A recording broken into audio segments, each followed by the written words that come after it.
I came across something pretty shocking today, which is not hard to do at all, considering we all have a steady diet of internet crazy. It's an article by the Daily Mail that reads, America's Adderall shortage is driving ADHD patients to use meth. Just that is pretty shocking. This resonates with me on a personal level. That's why I wanted to share it and some information about it. All right, so let's get right into it. Adderall obviously is a medication prescribed to treat ADHD and has been in a shortage since October 2022, which means people are having trouble getting it. One of the first bullet points you will see in this article reads, Meth and Adderall help redress the dopamine imbalance in people with ADHD. Does it? First of all, meth and Adderall, I don't think that they're in the same category like that. That it's kind of like a choice. You can choose meth and you can choose Adderall. Are the doctors like prescribing, they're kind of the same, so let's just go with meth this time. Like, I don't see that they shouldn't go together in those categories, but anyway, that's besides the point. Actually, it is the point. Redress, that word just means compensate or remedy or rectify. It's kind of an unusual word for this. I think it invites confusion. Moving on. America's Adderall shortage is driving ADHD patients to use meth in its place, social workers have claimed. Okay. Driving, that's a strong word. That's another way of saying can't control myself, so I'm driven to do something that I shouldn't do, which kind of sounds like addiction, but maybe, I'm going a little far. People can become reliant on the drug, meaning if they stop taking it suddenly, they cannot think or function properly. This dependence can drive people with ADHD to the black market to get their dopamine hit.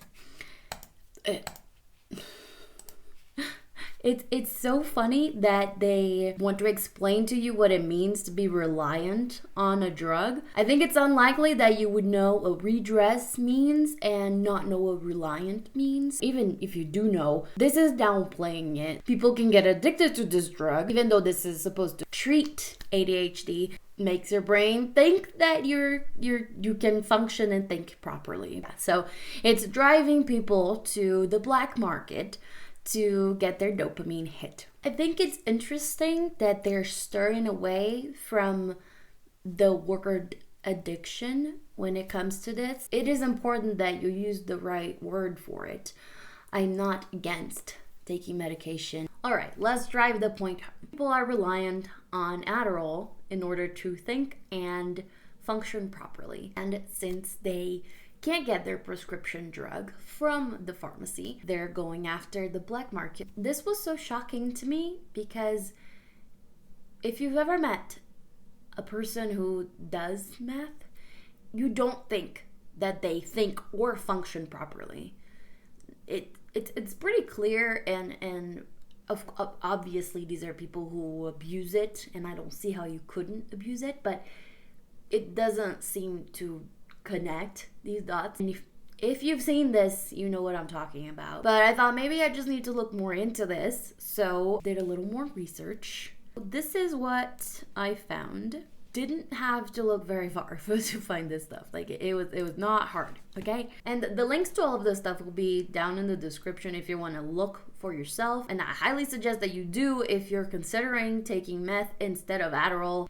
Here you go. Methamphetamine is a powerful, highly addictive stimulant that affects the central nervous system, which we talked about. And if you've seen Breaking Bad, you know exactly what form that takes. Methamphetamine was developed early in the 20th century from its parent drug, amphetamine, and it causes increased activity and talkativeness.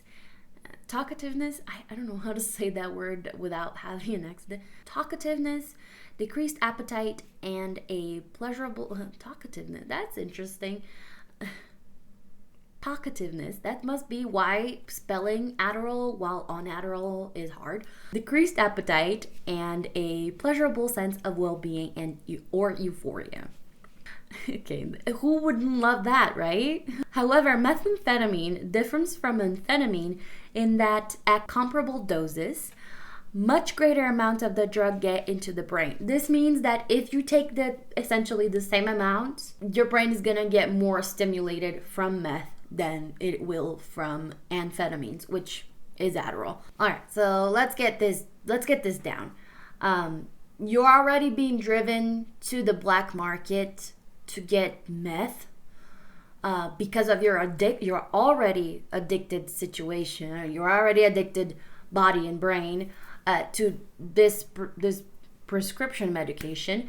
So your solution is, I can't function because of my addiction, so I'm gonna go for something more potent. Maybe you'll turn out better than I think.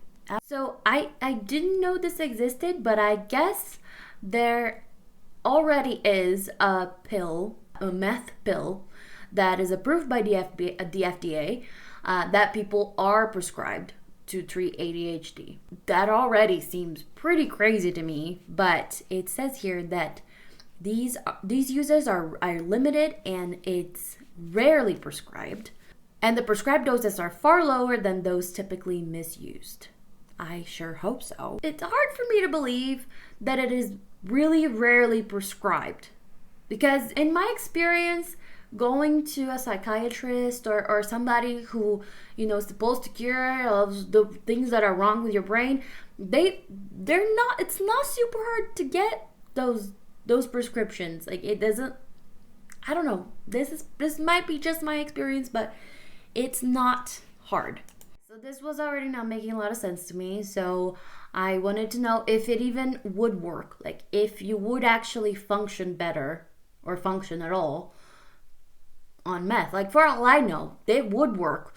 But even though I've seen very meth-riddled people, very, very addicted people, and it doesn't seem like it works at all, maybe at a small, very small portion, I guess, or maybe it would work. But this is another article I found that reads, methamphetamine abuse linked to impaired cognitive and motor skills despite recovery of dopamine transporters. And it's got this warning here saying that this is available for historical purposes only. It may not reflect the current state of science, but I still thought it was worth looking into it anyway. Methamphetamine abuse by humans is associated, because they tested on animals as well, right? Methamphetamine abuse by humans is associated with a reduction in dopamine transporters after 2 months abstinence. This damage appears to be linked to slowed motor skills and weakened memory. And because the content was dated and there was that warning there, I thought, let's look for something in their website that is current, that they do stand by. Came across this overview, which they had no warnings about, no disclaimers, so we can only assume this is what they believe now. The misuse of methamphetamine, which I don't like that word. I feel like any use is misuse, but anyway. A potent and highly addictive stimulant remains an extremely serious problem, and it is greater than opioids, the drug that most contributes to violent crime. Oh, that's great. And it's used a lot. Like 16.8 million people aged 12 years old. Who's giving meth to 12-year-olds or older? 6% of the population use methamphetamine at least once during their lifetime, and an estimated 2.5 million people recorded using methamphetamine in the past 12 months, and this is 2021. So they share here that it's very addictive. It's worse than opioids. It contributes the most to violent crime, more than alcohol. Like, that's a lot. People are apparently prescribing this to 12-year-olds, and it's been reported to be used a lot. And then they go on to say how bad it is for an individual to use it, misuse it. Let's keep our facts straight. The drugs can cause memory loss, aggression, psychotic behavior, damage to the cardiovascular system, malnutrition, and severe dental problems. And that is very true. I can attest from experience it is true.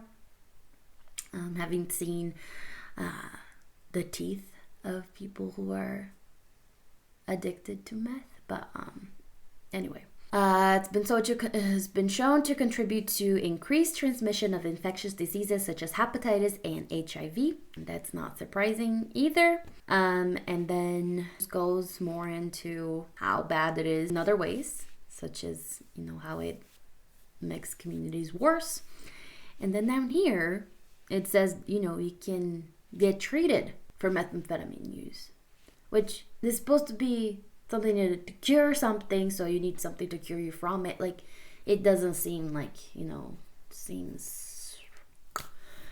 So moving forward with the research, and this is just stuff that I kept following once I went into the rabbit hole, but I wanted to see what they actually see in the studies. This is a study done in 2001, and it says that the loss of dopamine transporters and methamphetamine abusers recovers with protracted abstinence.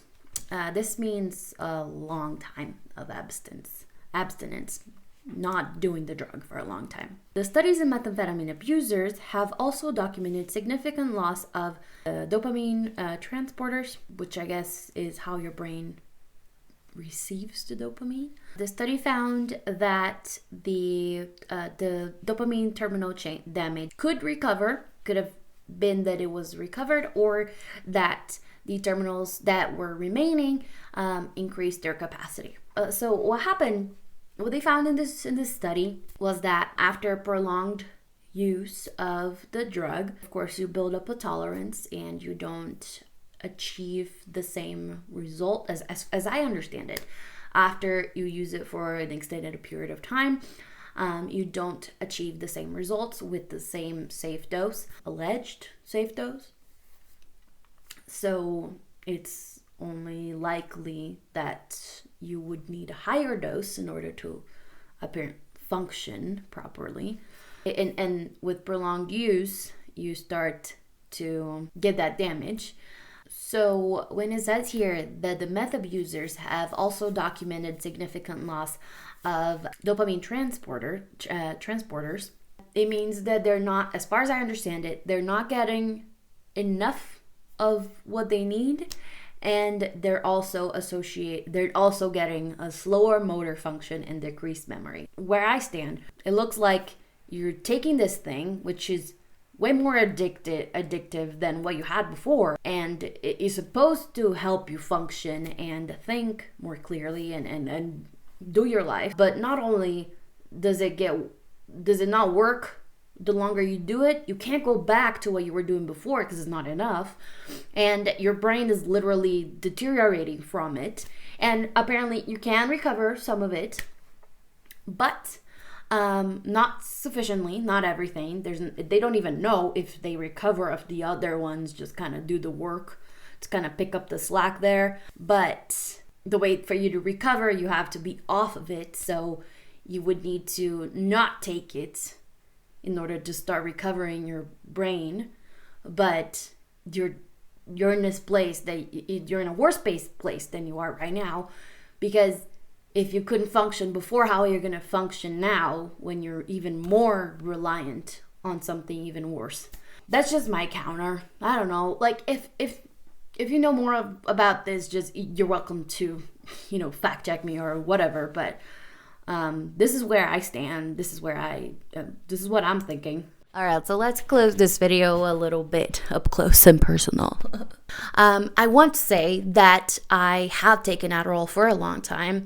I have been diagnosed with ADHD. I did find that it helped me in some ways, and it made other things way worse. I have family who takes it and they do great. They like it. I was taking Vyvanse too, and I found it to be better, but we're also having trouble finding that also is in a shortage. So this is not a video against Adderall. I do believe that it does help some people. I do believe it helps, and I do believe some people really thrive on it, and I'm not against it. But when I realized that I couldn't rely on it, and that it was going to be hard for me to get it, either because it was really expensive or it just wasn't there. You couldn't find your dosage. Tried many different pharmacies, and it was just difficult to get your hands on it. Ever since I got diagnosed with ADHD and some other conditions that are not going to be talked about here, I've been doing a lot of research to find other ways to cope with it,